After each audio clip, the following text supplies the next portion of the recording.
Halo teman-teman, yuk ikut kita cari sarapan di Kota Batu dari arah Kota Malang. Nah, ini kita sudah sampai di alun-alun Kota Batu ya. Kebetulan cuaca sedang cerah sekali. Di sebelah sini kita akan lihat Plaza Batu, landmark kota yang sudah sangat lama sekali. Dan di sebelahnya ada Masjid Agung An-Nur.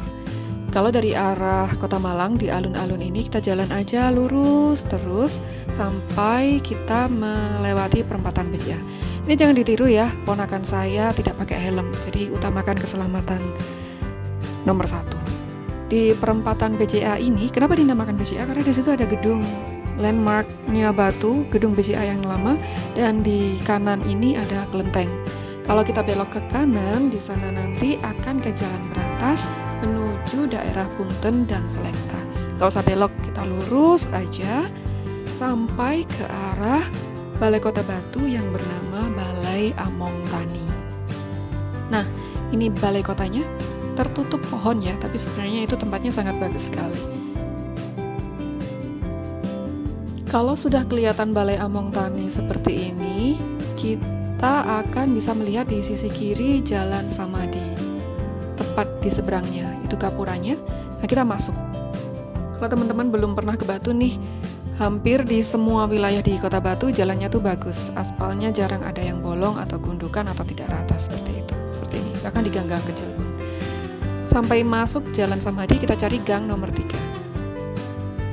Karena cuaca sedang bagus nih, kita memutuskan untuk naik motor aja. Sekalian cari udara segar. Kalau misalkan susah menemukannya, bisa juga cari di Google Map ya. Ada kok di Google warung Bu Ani gitu aja. Walaupun gangnya sempit nih, cuman dia cukup kok untuk mobil. Tadi kita beberapa kali papasan sama mobil dan kita bisa minggir, jalan masih santai saja. Untuk warung Bu Aninya sendiri karena ramai ya, ada disediakan juga parkiran untuk mobil. Nah, ini kita sudah dekat, sudah banyak motor yang lalu lalang. Ini kita sudah masuk ke area warungnya itu. Bisa kita lihat kalau parkirannya itu luas, ada banyak motor yang parkir. Ini keluar dari gerbangnya tadi, di situ kelihatan tadi ada parkiran mobil ya. Jadi kalau kalian bawa mobil, parkir aja di situ, terus jalan sekitar 10 meter sampai ke gerbangnya. Ini di area warung, di bagian depan ada tempat untuk lesehan. Jadi kalau misalkan di dalam warungnya itu sudah overload atau simply teman-teman pengen lesehan aja, bisa ngambil tempat di situ. Nah, ini tempatnya. Kelihatan banget ya, ijo-ijo sama ini tuh Masya Allah rindang sekali. Ada banyak tanaman peneduh yang sangat subur. Karena Batu memang daerahnya subur sih ya. Jadi tanam apa aja kalau cocok, dia akan tumbuh dengan sendirinya. Ini di area warungnya, silir-silir terdengar suara musiknya ya, gitu. Sudah outdoor juga. Gak nyangka ya. Ini. Nah, lantainya tuh masih terbuat dari batu bata kalau nggak salah. Jadi bukan corn block atau marmer atau apa gitu. Bener-bener kayak tradisional, kayak di rumahnya kakek nenek di desa gitu nggak sih?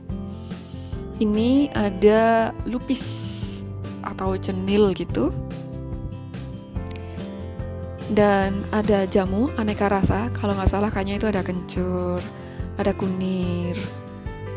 Karena all you can eat, ini teman-teman nasinya pun bisa ambil sendiri ya. Ada 2 macam nasi, yang satu nasi empok dan yang satu nasi putih. Nasi empok itu semacam nasi jagung tapi lebih halus gitu. Nah, ini setelah ambil nasi, ada berbagai macam sayur yang dimasak secara tradisional ya. Ada sayur lodeh, ada sayur sop, ada sayur bening, juga ada tumisan. Selain itu ada ini sambal tomat yang masih segar dan gorengan. Ini adik saya ngambil sayur manisah lodeh. Ada juga nih keluntung. Jadi keluntung tuh bagian dari sapi, kalau nggak salah itu kulit ya. Dia bukan kikil, kastanya tuh di bawahnya kikil.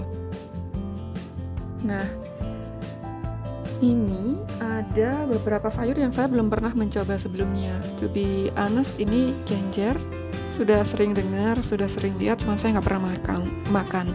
Jadi saat itu saya mau mencobanya. Dan ternyata enak loh, saya suka. Ini sambal tomat yang kayaknya diulek secara manual ya, karena kalau dari teksturnya sendiri tuh kelihatan. Beda dengan kalau misalkan kita di buffet atau di restoran atau di warung makan yang lain yang sudah pakai blender. Ini tuh kayaknya diulek pakai tangan. Nah, wilayah untuk prasmanannya sendiri itu ada dua. Yang satu itu tadi, yang ini untuk lauk-lauknya kayak ada ayam, ada telur balado, telur Bali, dan yang lainnya.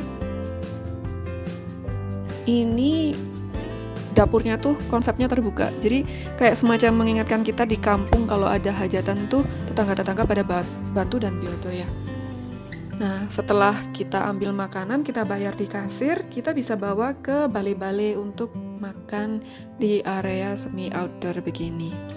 Tadi itu kita 4 orang, 4 piring sama 4 minuman. Wah, kelihatan kan bagaimana sejuknya, silir-silirnya. Makanan tradisional, ada musik tradisional, terus melihat hijau-hijau. Masya Allah. Nah, ini kita makan. Paling enak makan tuh memang pakai tangan seperti Mbak ini. Oh, ada jagung. Ini reviewnya ya, 4 orang, 4 piring sama 4 minuman. Rata-rata minumannya tuh harganya 5.000. Ada teh, ada kopi, ada juga susu. Dan yang menarik tuh susunya tuh susu asli. Jadi masih kelihatan, kita minta susu panas, kelihatan di atasnya tuh ada endapan susu asli yang kita nggak dapat kalau misalkan tuh di susu instan atau susu formula. Ini makanan saya, ada lompong. Lompong tuh batangnya talas. Terus ini genjer, terus ini ada dadar jagung, bakwan jagung gitu. Rasanya enak. Jujur li, lauknya tuh enak, sedap kayak masakan ibu. Cuma nasinya saya kurang srek ya. Memang selera orang beda-beda, tapi kalau saya lebih suka yang punel, kalau ini lebih kesel gitu, istilahnya orang Jawa. Nah, saya nggak tahu gimana cara ngitung harganya kok segini banyak dapat harganya 82.000 tuh. Kalau misalkan teman-teman ada info, coba komen di bawah ya. Kita jumpa lagi lain waktu.